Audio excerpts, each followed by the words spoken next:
Breaking news Marathi या वृत्तवाहिनीला subscribe करायला विसरू नका आणि हो, व्हिडिओ आवडल्यास नक्की लाईक करा।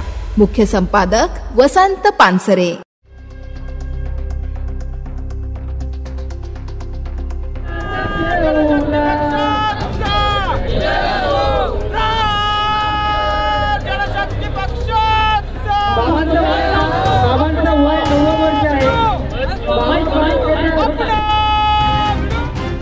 शहापूर प्रहार पदाधिकाऱ्यांसह शेतकरी मोर्चासाठी नागपुरात बच्चू कडूंच्या नेतृत्वाखाली हजारो शेतकऱ्यांची गर्दी। मागण्या मान्य न झाल्यास भारत बंद करणार।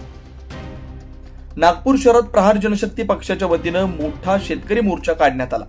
या मोर्चाचं नेतृत्व पक्षाचे अध्यक्ष बच्चू कडू यांनी स्वतः ट्रॅक्टर चालवत केलं।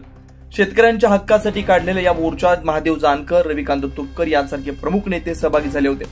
काँग्रेसचे प्रदेशाध्यक्ष हर्षवर्धन सपकाळ यांनीही आंदोलनाला पाठिंबा दर्शवला। मोर्चात प्रमुख मागण्या म्हणून शेतकऱ्यांना कर्जमाफी, शेतमालाला हमीभाव, मच्छीमार, दिव्यांग व शेतमजूर यांच्या समस्या सोडवण्याची मागणी करण्यात आली। या मोर्चात हजारो शेतकरी ट्रॅक्टरसहित सहभागी झाले। शहापूर तालुक्यातूनही मोठ्या संख्येने प्रहार पदाधिकारी उपस्थित होते।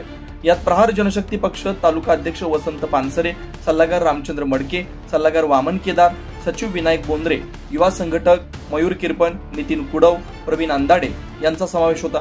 तर ग्रामपंचायत कर्मचारी वर्ग आणि दिव्यांग बांधव मोठ्या प्रमाणात हजर होते। मोर्चामुळे नागपूर हैदराबाद महामार्गावर 8 ते 10 किलोमीटर पर्यंत वाहनाच्या रांगा लागलेल्या होत्या।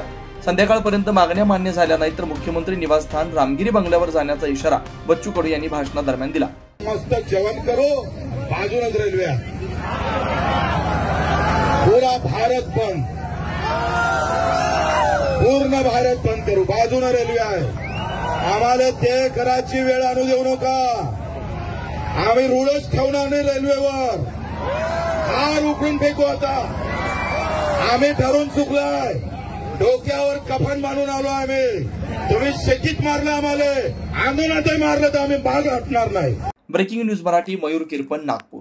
ब्रेकिंग न्यूज मराठी या वृत्तवाहिनीला सबस्क्राइब करायला विसरू नका आणि हो, व्हिडिओ आवडल्यास नक्की लाईक करा। मुख्य संपादक वसंत पानसरे।